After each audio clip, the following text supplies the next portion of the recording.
Cancer, hi! Welcome to Mystic Queen PH. Titingnan natin ang energies ng inyong kaperahan, money, career, finances ngayong July 2025. Ayan, so if you're interested in private readings, meron tayong link sa description at sa pinned comment. Pakicheck nyo na lang information kung paano mag-book for a private reading, and please subscribe to our channel to show your support. Like, share this video at comment na rin kayo kung kayo ay naka-resonate. Ayan, so let's see. What's the energy? Kaperahan. Ngayong July. For Cancer. Community. Ayan. So, maaring you're going to be part of a group or magkakaroon ka ng support system. Some of you, maaring ang career ninyo or ang inyong source of income may kinalaman sa social media or being part of a community. Creative, uy. Cancer, you are creative. Marami kang mga abilities na pwede mong gamitin, no? To create abundance sa buhay mo. You have talents and skills when it comes to creating something using your hands, your mind, creative mind. Oh, speaking of mind, we have the wisdom here. So wisdom is about your knowledge, yung mga skill set mo. So some of you pwedeng kayo mag-aaral ngayong July. And itong pag-aaral na to, maaring gagawin nyo to create more money. For example, mag-aaral ka kung paano gumawa ng siomai or anything na very much interested ka, tapos gagawin mo siyang business or gagawin mo siyang source of income. Can be any, kahit na anong skill set to. Like, pwede rin creative design o kaya pag-affiliate, anything that will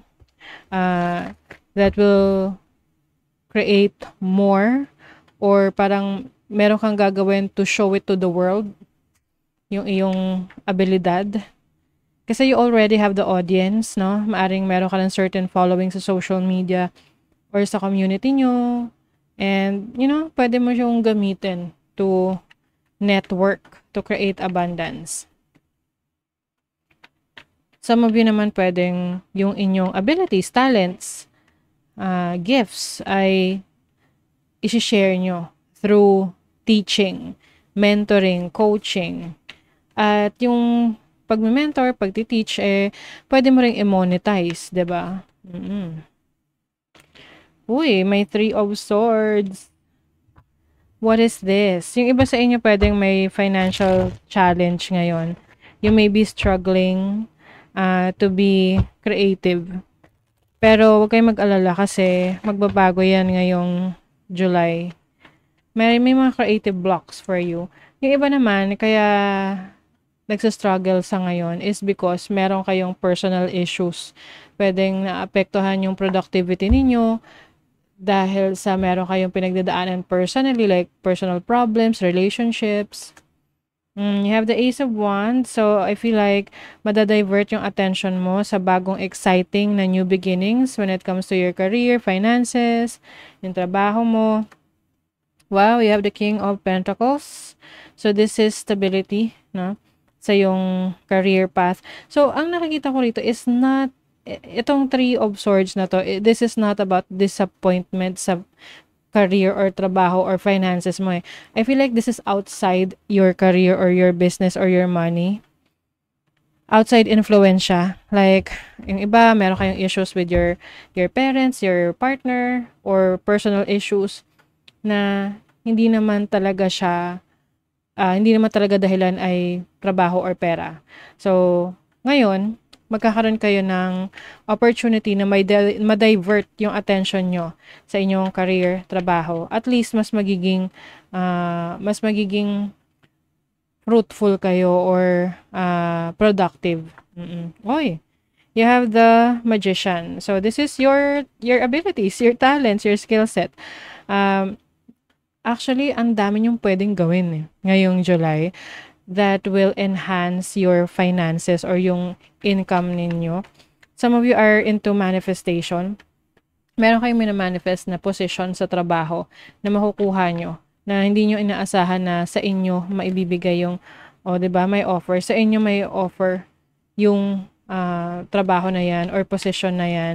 Yung iba, if you are applying for a job, for a position, so makukuha nyo yung position na yon, and that will be the start of your stability, no, sa finances mo. Wow, Ace of Cups. This is happiness. This is about fulfillment sa iyong ginagawa sa career mo. Meron mang mga reasons kung bakit malungkot ka or parang you are disappointed sa personal mong buhay.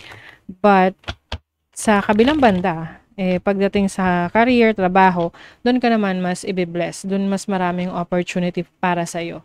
So, mas maganda na doon mo na ibuhos yung energy mo kasi eventually ililid ka naman sa tamang person na talagang para sa iyo, no? Na talagang magsusupport sa iyo, someone who will understand your career, your job. Ayan, may pagka-rebelde ka pagdating sa trabaho, sa career. You are about to change how the games are played. So meron kang babaguhin sa sistema.